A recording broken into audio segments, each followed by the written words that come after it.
perdão dos nossos erros nos habilita para um descanso, mas uma vida em obediência nos ajuda a viver em descanso.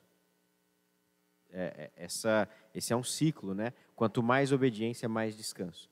Mas mesmo para quem viveu desobediente, o perdão confere também esse descanso. Mas se a gente parar para pensar, imagine aí, você passar sua vida inteira nesse vai e vem na sua vida cristã, sem tomar uma decisão acertada. Ficando aquela coisa, não, eu acho que desse jeito aqui dá para entrar no céu, eu vou ter o descanso na minha terra prometida, então vou continuar com o meu pecado acariciado aqui, escondidinho, praticando, ninguém está vendo, está tudo bem, só eu comigo e Deus aqui, Deus está entendendo, e vai protelando, imagine Jesus volta.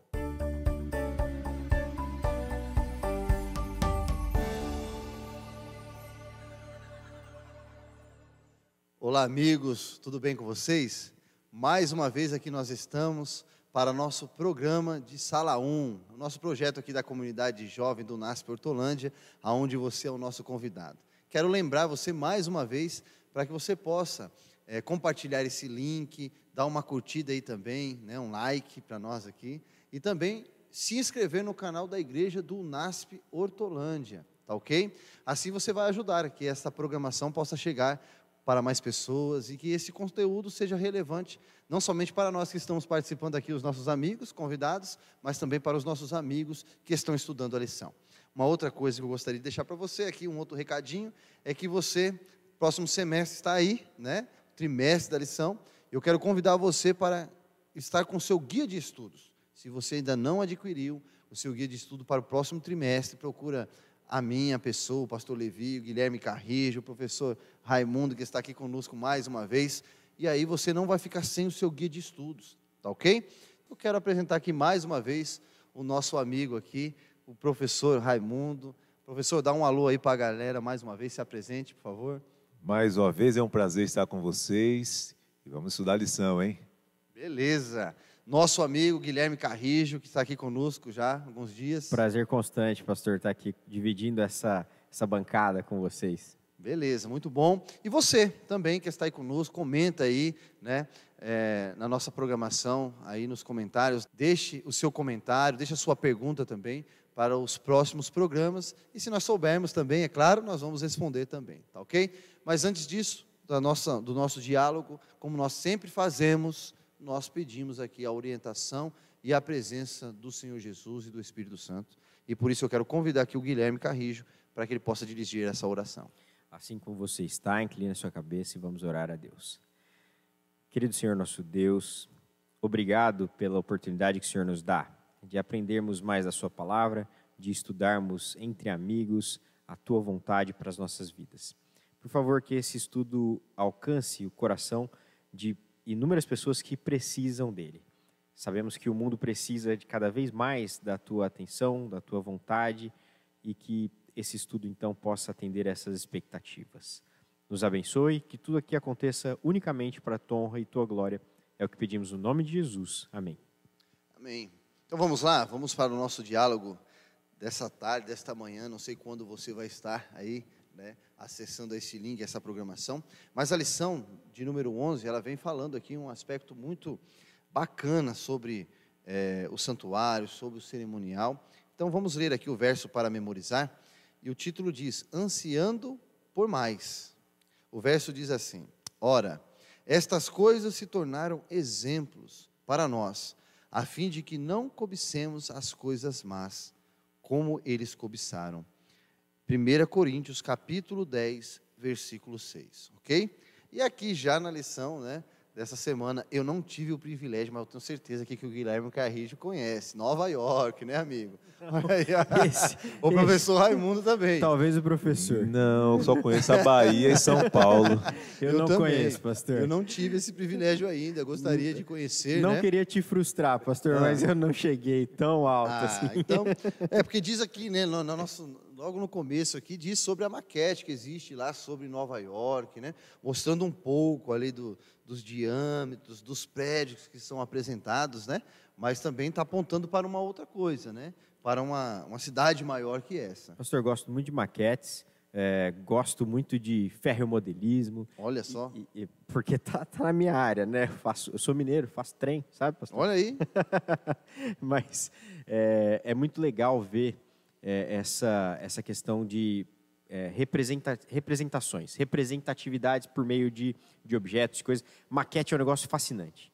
Você observar. E essa maquete que a lição comenta, ela é desatualizada, a última atualização é de 1990. Se você comparar com a cidade de hoje, você tem uma diferença bastante expressiva. Porém, sempre que você olha, você enxerga a cidade, você vê a cidade.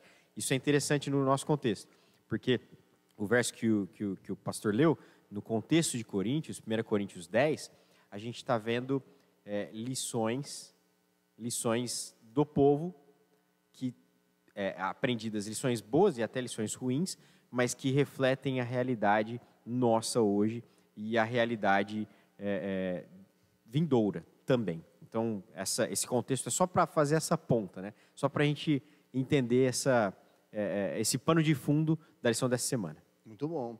E falando assim, né, Raimundo, veja que ele explicou que ele tem esse hobby, né? Maquete, né? Tudo isso daí. Né? Mas veja só. Queria que fosse um hobby, ainda não é, pastor. Eu só aprecio. Aí, mas você vê que, por exemplo, na maquete ali que eles apresentaram, né? A gente aponta para aquela cidade específica, Nova York, aqui apresentada, né?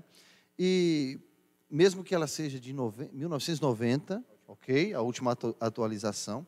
Quem olha para ela, lembra-se e se remete ao passado. Olha só. Então, por exemplo, é como você dar um Google aí agora e olhar sua rua, né, no Google, né, o Google Maps aí. Você vai lá e, às vezes, a foto que foi tirada não está atualizada. Né, eu já fiz isso lá, por exemplo, na minha rua, lá em casa, lá em Guarulhos. E aí a foto, por exemplo, não tem os prédios que tem hoje lá, entendeu? Já não tem, mas me remete ao passado. E aí a lição, ela vem tendo essa abordagem aí de nos levar a lembrarmos do passado, e vem falando também aí da peregrinação do povo de Israel. Ainda lembrando aí, falando um pouquinho dessa ideia de mostrar um menor para entendermos um maior, como professor a gente trabalha dessa forma, e professor de matemática é exatamente assim, você tem que dar os exemplos. Está sendo humilde, viu, pastor? Né? Porque o pessoal de casa, professor de matemática, mas é professor de um monte de coisa. Se precisar de aula de história, geografia, fala aí, Raimundo, não, professor é com ele. Dá até medo, né? Então, quando você trabalha com exemplos, a ideia do exemplo, principalmente falando da matemática especificamente, é exatamente para você enfrentar algo parecido lá na frente. Um exercício, por exemplo, a gente resolve um exercício exatamente para o aluno olhar para aquele exercício e falar, poxa, já vi algo que nem esse aqui. Vir à lembrança, né? Então, quando se fala dos exemplos aqui, é exatamente isso. É como Deus é didático. Ele trabalha com os exemplos para que a gente não esqueça do real, né? E aí vem aqui, falando da ideia do tipos, né? Eu gostei dessa palavra tipos, porque a gente usa muito e nem entende o significado. Aqui fala que ela é do grego, né? E aí traduzida por tipos. A gente às vezes fala assim, é tipo uma caneta Bic. Você está falando de outra coisa e leva para um outro tipo, para buscar a ideia daquilo que você quer mostrar que é o real. Um exemplo. Você usa como um exemplo, né? Isso, exatamente, o exemplo da caneta. Então, a ideia que a gente usa às vezes sem saber é a didática de Deus para ensinar para a gente muitas coisas. Muito bom. E falando dessa ideia do grego, né, você que está em casa aí, não podemos esquecer disso, né? A Bíblia, ela foi escrita no seu original, no hebraico, no aramaico e no grego. Então, por isso que nós estamos falando isso, da questão do original grego, né, dessa apresentação do tipo, né? E, por exemplo, nós temos aqui Moisés, né? Na lição ela vem apresentando Moisés aqui como um batizado, né? Eu falei batizo é porque é a palavra em grego baptizo, né? Mas o batizado em Moisés, um tipo de batismo, né? De batismo. Então, o que acontece aqui, né? Nós vemos que esta ideia, ela pode ser perdida, como muitas coisas vão sendo perdidas, por exemplo, pelos teólogos contemporâneos hoje. E esta ideia do batismo em Moisés, do seu povo sendo batizado, que é interessante. Você vê que a lição e o teólogo, aquele que abordou a lição, mostrando aqui, nós vemos que essa representatividade, ela apresenta esse tipo de relação do sacerdócio, do serviço do santuário do antigo Israel, do Antigo Testamento, com o sacerdócio também de Jesus Cristo e do santuário o quê? Celestial, né? Então, é algo muito Pastor, bom de nós não podemos esquecer isso aí. jamais, e é complexo, é sensacional. Antes a gente tivesse tempo para entrar em todos esses aspectos, todos esses detalhes, mas, de fato, desde o comentário do Raimundo aqui, do professor, sobre o que Paulo usa, né, em 1 Coríntios 10, sobre esses tipos, sobre esses exemplos, coisas a serem seguidas ou não até, coisas a não serem seguidas, está tudo nesse contexto de Paulo, a gente entra no batismo em Moisés, que vai demonstrar pela história os tipos, vão fazer projeções sobre aquilo que a gente já falou aqui, né? Existe na nossa vida hoje e existe em outras dimensões, vamos dizer assim, né? Por exemplo, a questão do santuário. O santuário terrestre, ele apontava, ele era um símbolo, um exemplo do santuário celestial. Ele é igualzinho em medidas e tal? Não sei. Provavelmente não. Provavelmente o santuário celestial é mais grandioso, apesar do santuário terrestre ter sido maravilhoso, ter sido algo grandioso.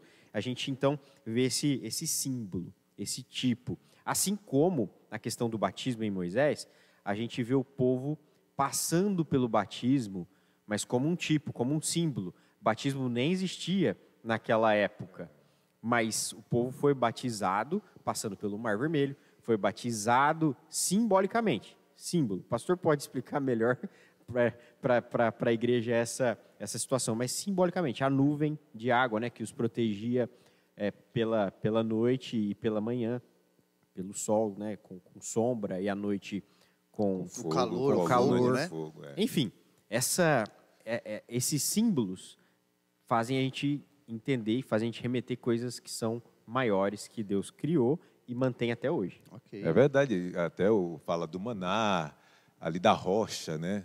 Moisés atinge a rocha, representando Cristo, o maná, o pão da vida, que também é Cristo, a água e pão da vida. E pão da vida.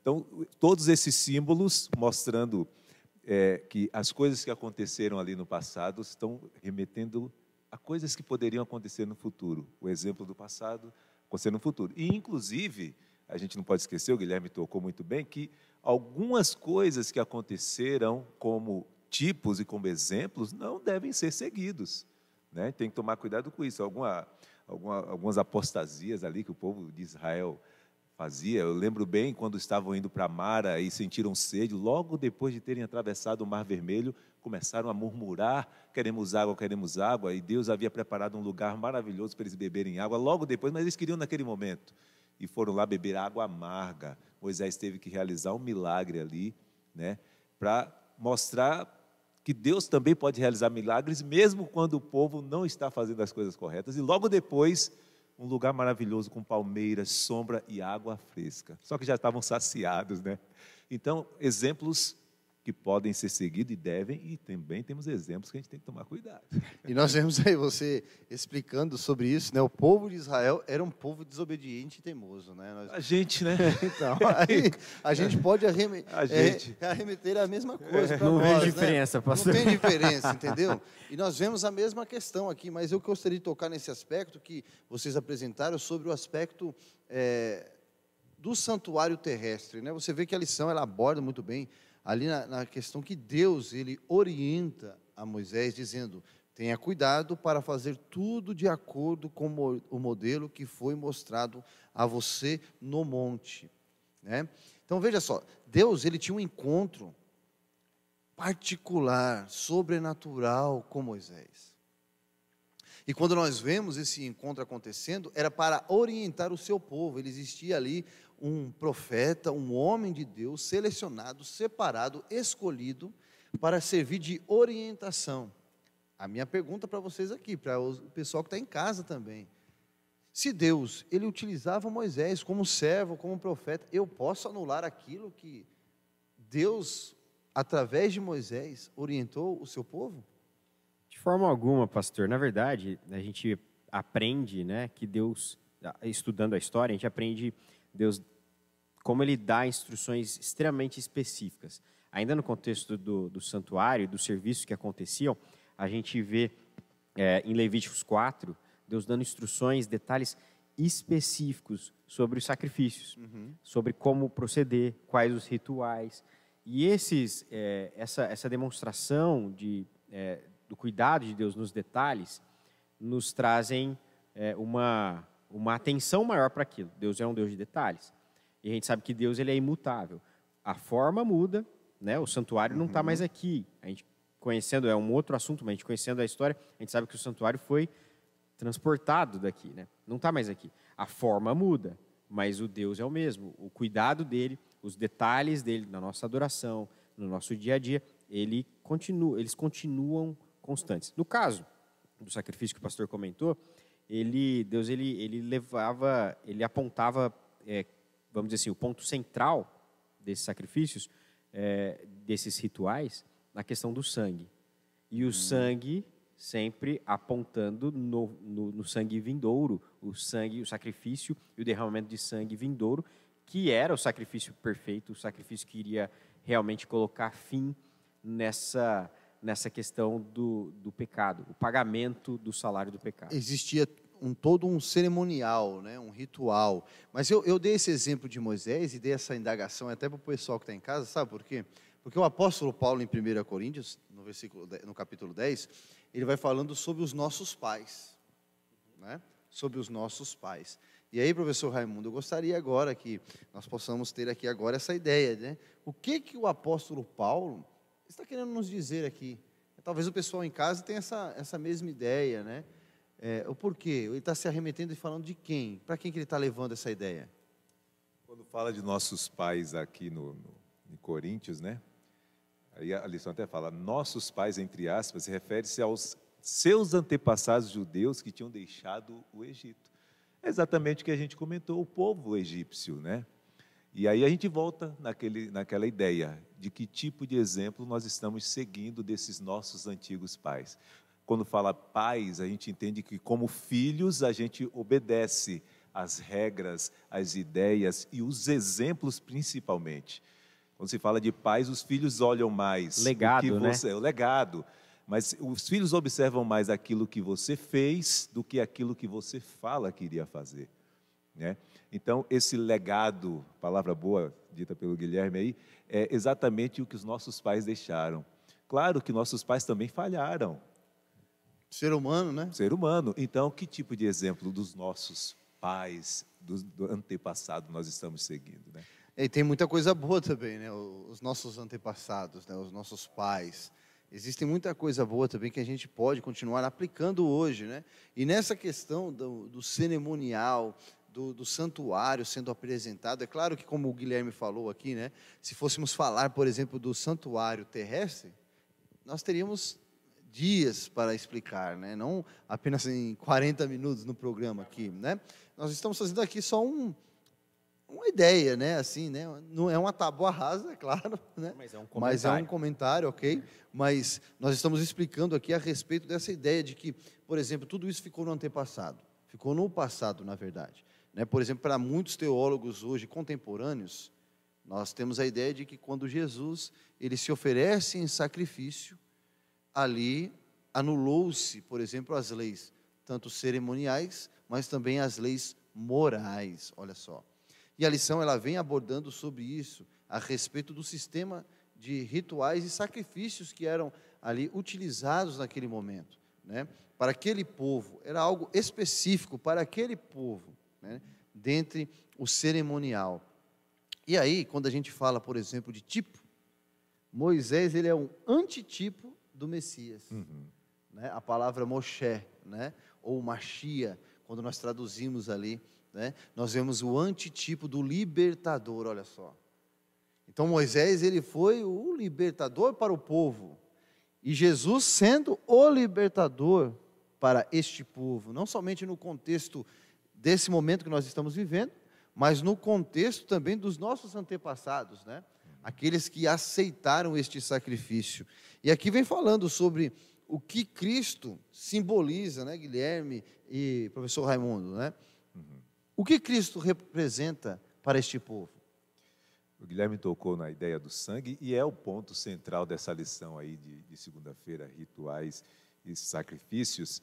E é interessante, a gente quando pensa no santuário, eu pelo menos era assim, eu ficava até preocupado, tanta coisa, tantos detalhes, tantos símbolos, era a roupa do sacerdote, a pessoa só podia ir até um determinado limite, trazer o seu animal, o sacerdote tinha bacia para lavar a mão, ali tem um simbolismo, a purificação, tinha o fogo queimando, a fumaça que subia lá dentro, a separação do santo e do santíssimo, todos símbolos incríveis, mas o principal era a morte do animal. Sim. Onde a pessoa transmitia a ideia dos seus pecados, remetendo ao que aconteceria lá no futuro, que era o sacrifício de Jesus. Tirando assim, eu dou até graças a Deus que a gente não tem que sacrificar animais hoje. E Jesus fez isso, e a gente hoje entende diferente a forma do que ficou de exemplo lá naquele momento. Jesus morreu pelos nossos pecados como sacrifício vivo, como deveria ser naquela época com o animal. E cada animal levado era a representação do sacrifício de Jesus. E João entendeu isso quando ele escreve aqui, no primeiro capítulo do livro de João, verso 29, no dia seguinte, João viu Jesus aproximando-se e disse: Eis o Cordeiro de Deus que tira o pecado do mundo. Essa frase, ela tem muito conteúdo. Assim como o professor Raimundo acabou de falar, o santuário apontando para o sacrifício, apontando para o real Cordeiro que eles simbolizavam ali, João vê Jesus e fala: esse é o Cordeiro perfeito de Deus, que vai tirar o pecado do mundo, que vai fazer o sacrifício que a gente simbolicamente, por vários anos, por séculos, a gente utilizou no serviço do santuário. É o Cristo, né, o nosso Cordeiro apresentado sem mácula, sem mancha, né?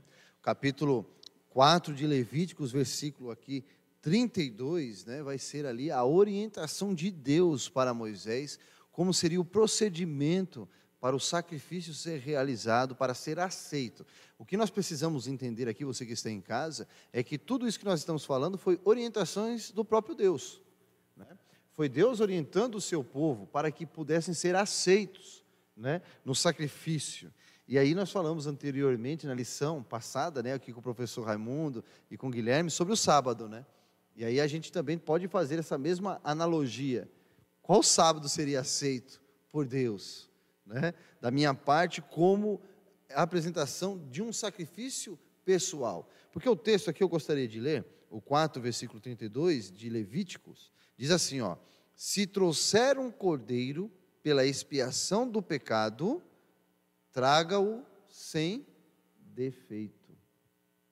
Olha só, então a gente já pode fazer aqui essa ponte aqui, jogar aqui para o professor Raimundo, para o Guilherme, esta ideia aqui, porque nós vamos falar ali daqui a pouco sobre o exemplo de descanso. Mas se você que está em casa conseguir agora captar aqui, né? Alô você, presta atenção para não perder aqui um pouquinho, né? Se você conseguir entender esta ideia do sacrifício sem mácula, sem mancha, de alguém que se deu como o Cordeiro, que é apresentado no livro de Isaías, nós podemos ver aonde nós vamos encontrar o descanso. Isso que é mais bonito, né? Porque o povo de Deus, lá no Egito, eles não encontravam descanso. Não existia um descanso porque estavam escravizados por um poder tirano.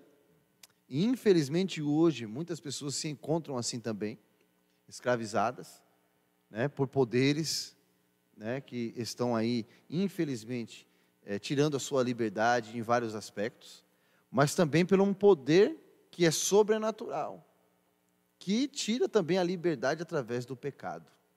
E aí Jesus faz isso. Jesus agora traz essa liberdade para trazer um exemplo de descanso. Já foi falado aqui sobre o significado do sangue, que é de Levíticos capítulo 17, versículo 11. Mas aqui o ponto central que eu gostaria de mostrar aqui para vocês, e já para a gente fazer essa analogia, é a questão da aspersão do sangue, o derramamento do sangue, o ponto central dos ritos e das cerimônias. Então vamos lá, professor, o pessoal ali também captar aonde o sangue de Cristo pode trazer descanso para nós. Sem derramamento de sangue não há remissão de pecados, né? Então a gente volta lá no começo no Éden. Adão e Eva pecaram, aí o primeiro animal foi sacrificado ali para fazer até as roupas, e Adão e Eva dali para frente tinham uma rotina de derramar o sangue para se sentirem perdoados.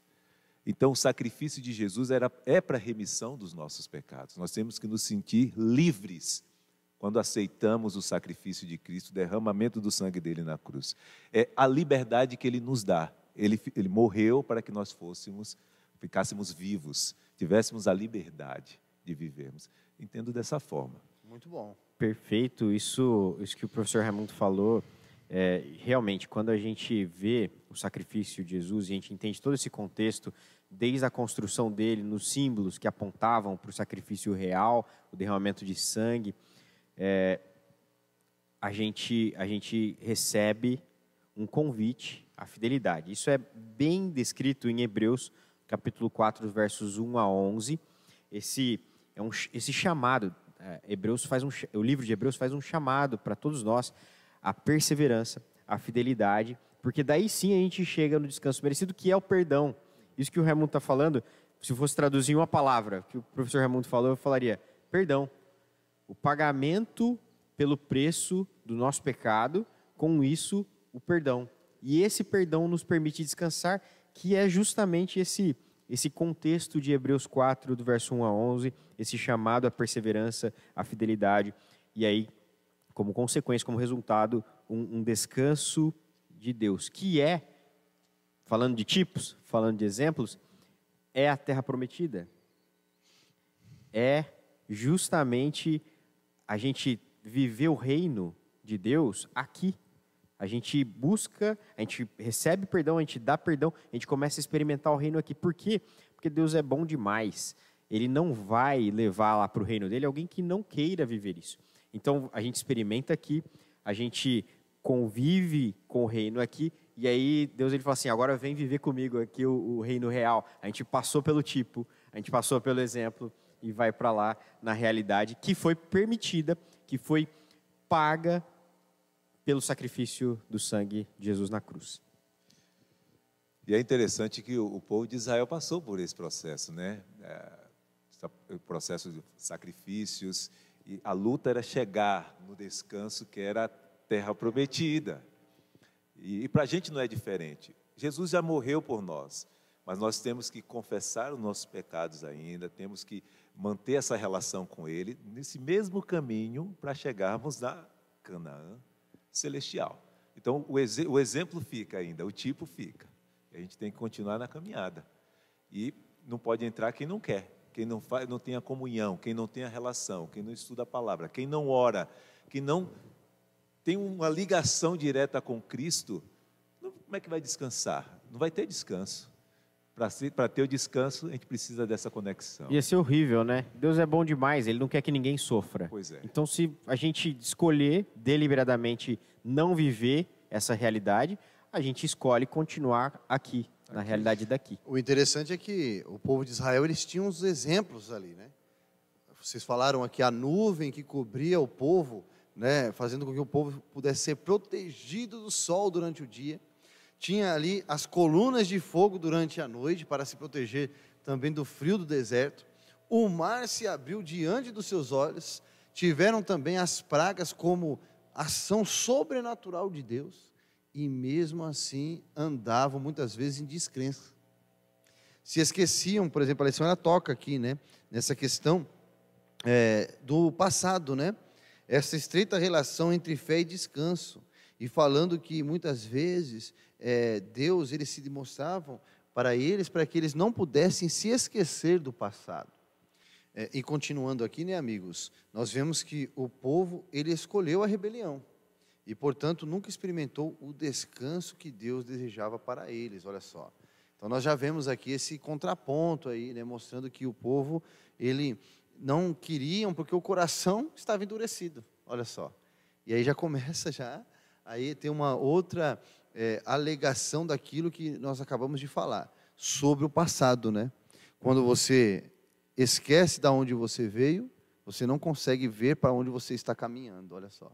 E aqui o texto é muito específico sobre isso. É interessante que aí entram 3 palavrinhas, 3 verbos aí, que faz toda a diferença. Desviar, desobedecer, e aí entra endurecer. Quando acontece isso, com o coração, as coisas ficam complicadas para a gente, hein? A gente tem alguns exemplos, né, de endurecimento do coração. Faraó endurecendo o coração, e aí a gente sabe do resultado.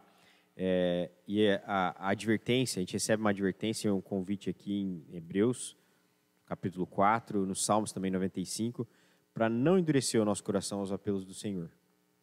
Quando a gente entende isso, é uma ação intencional. A gente gosta de falar de intencionalidade aqui, né, pastor, na Salão, mas é uma ação intencional, aprendendo dessas experiências anteriores, para que Deus ele venha e molde o nosso coração. Então, às vezes, vai machucar. Às vezes, Deus ele tem um plano que vai ser diferente daquilo que é a minha própria vontade. Mas a vontade dele sendo soberana e o meu coração, eu não desejando o endurecimento, eu não querendo endurecer o coração, eu abrindo o coração para que Deus atue, aí sim, todos esses exemplos vão fazer sentido e a gente vai escolher uma realidade que não a mesma, não o tipo, não o exemplo do povo de Israel, que por terem endurecido o coração, eles nunca viveram o descanso que Deus tinha projetado para eles. Nesse momento, o convite é: não endureça o coração, porque eu tenho um descanso projetado para você, para o Guilherme, para o Raimundo, para o pastor Levi, para o pessoal que está aqui atrás das câmeras, para o pessoal que está assistindo, para todo mundo. Eu tenho um descanso projetado para você. Não endureça o seu coração. Esse é o convite. Esse endurecimento de coração, né, que mostra aí essa analogia do povo, né? A gente vê muito hoje. As pessoas, elas não encontram descanso, e eu sempre falo, né? A Bíblia é aquele manual do Criador da matéria. Nós falamos isso na lição passada, né? É um manual, porque nós temos um aparelho telefônico, temos um tablet, um iPhone, temos um videogame, tudo vem com manual. E o nosso corpo não é diferente. Existe um manual, está aqui a Bíblia, né? E aí o pessoal que está nos assistindo aí, nos acompanhando, sabe muito bem disso também. A Bíblia é um manual. O povo de Deus daquele tempo não tinha escrito esse manual, mas tinha os exemplos para serem seguidos. E mesmo assim o coração era endurecido, né? E a gente olha muito bem isso daqui, quando é apresentado esta ideia aqui de hoje, né? Do hoje, da decisão, dessa expressão, né? De tomar uma decisão, de estar sendo guiado por Deus, né? E aqui o texto de Hebreus capítulo 4, versículo 6, sugere, né, que aqueles que tinham ouvido essa promessa de um verdadeiro descanso, não entravam em uma rebelião contra Deus. E aí eu gostaria de ouvir de vocês também essa questão, né? Será que esse endurecimento traz rebelião contra Deus, Raimundo? Todas as vezes que a gente rejeita a palavra de Deus, os conselhos de Deus, as consequências que nós sofremos, elas são imensuráveis.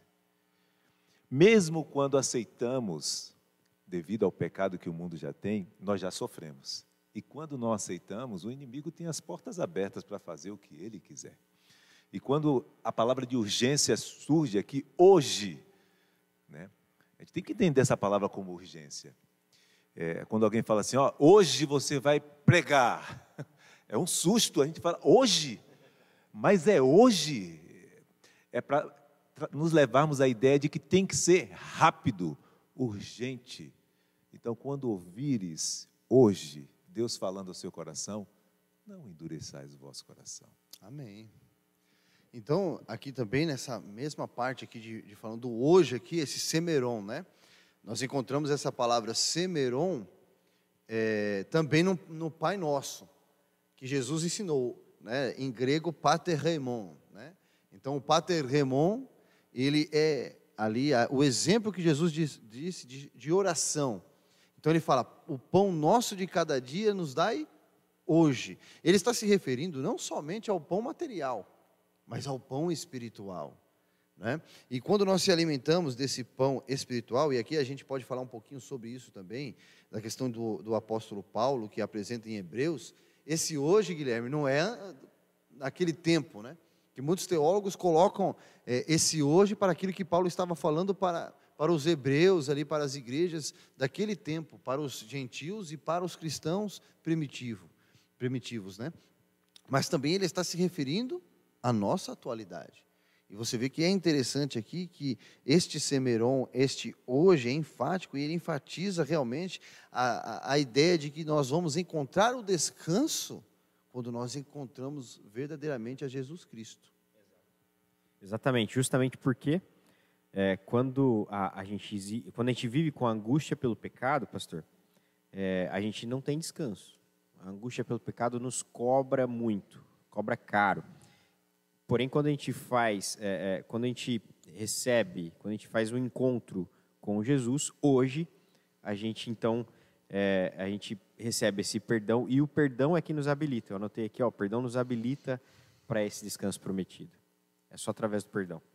Isso está intimamente linkado e intimamente relacionado com a obediência, então.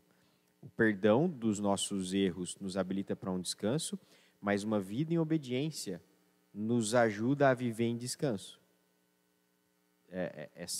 Esse é um ciclo, né? Quanto mais obediência, mais descanso.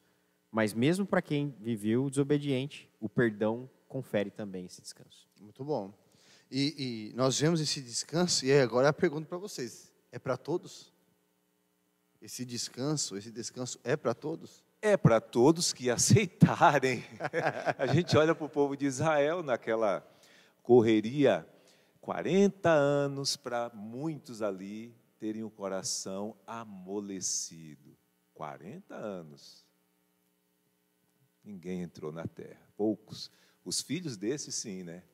Conseguiram entrar. Mas dois, imagina, né? A gente consegue contar dois. Dois, né? Josué e Caleb.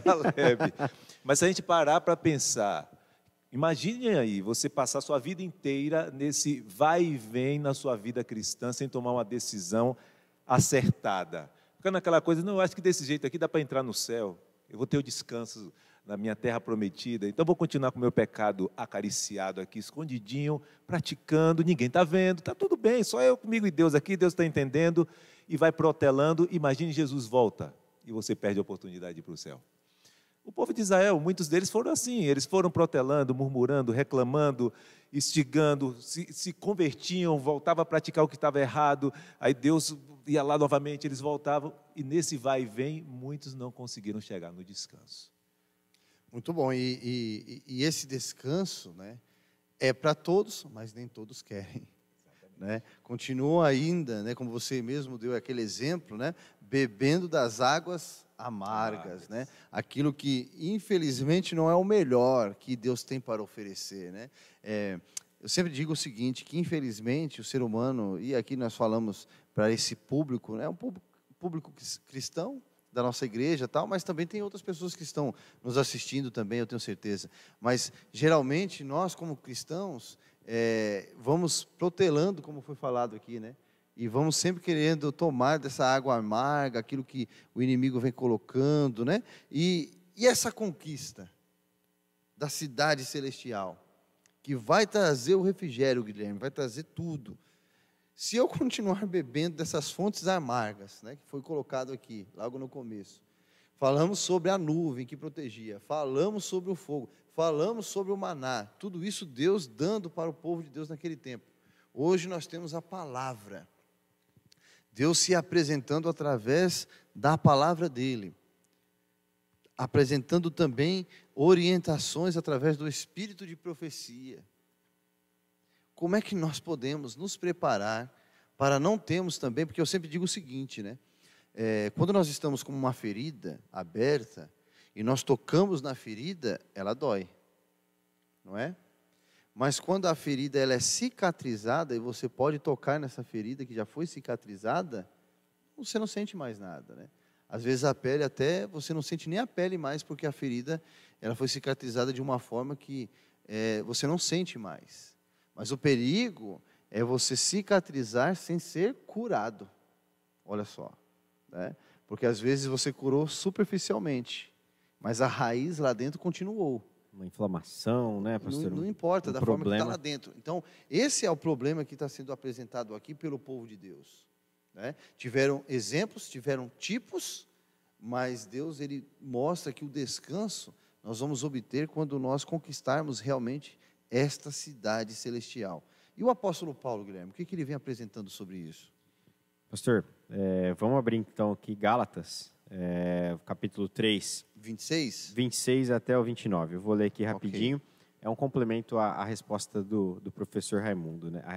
O comentário dele. Todos vós, olha aqui, já respondendo a sua pergunta e complemento da resposta do professor. Todos vós sois filhos de Deus pela fé em Cristo Jesus. Pela fé em Cristo Jesus, eu vou reforçar aqui.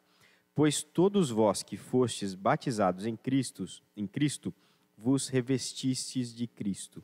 Dessa forma, não há judeu nem grego, não há servo nem livre, não há macho nem fêmea, pois todos vós sois um em Cristo Jesus, e, se sois de Cristo, então sois descendentes de Abraão e herdeiros conforme a promessa. Que verso maravilhoso.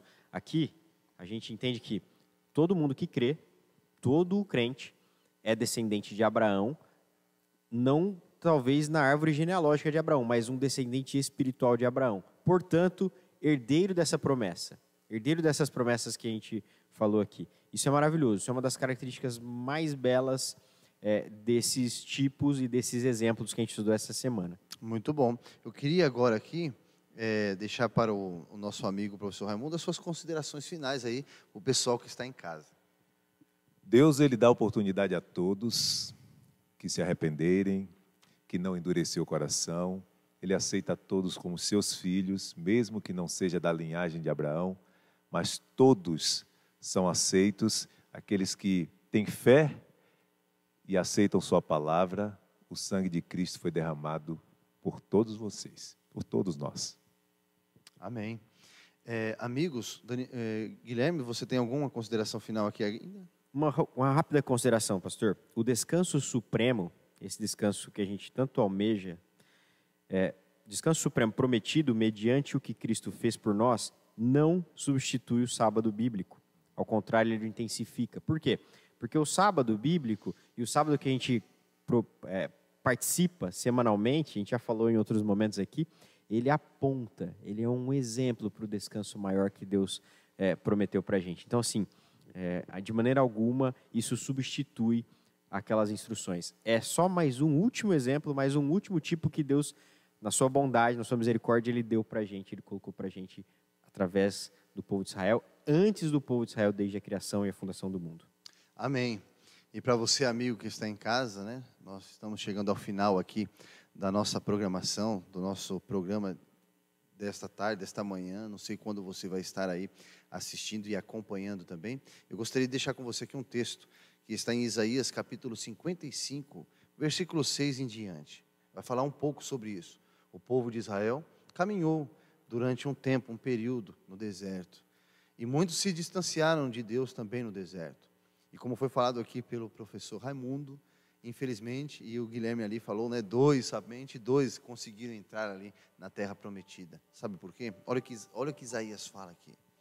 Procurai o Senhor enquanto Ele se deixa encontrar. Invocai-o enquanto está perto. Que o transgressor deixe o seu caminho e o homem maligno os seus pensamentos e retorne para quem? Para o Senhor, que se compadecerá dele e volte para o seu Deus, porque Ele é grandioso em perdoar. Porque os meus pensamentos não são os vossos pensamentos, nem os vossos caminhos, meus caminhos, diz o Senhor.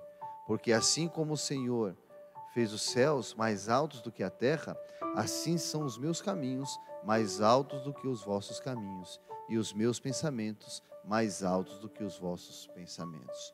Quer dizer, o Senhor Deus, desde lá, do tempo que Ele tirou o povo do Egito e levou-o para caminhar pelo deserto, já sabia o que seria melhor para cada filho teu que estava ali.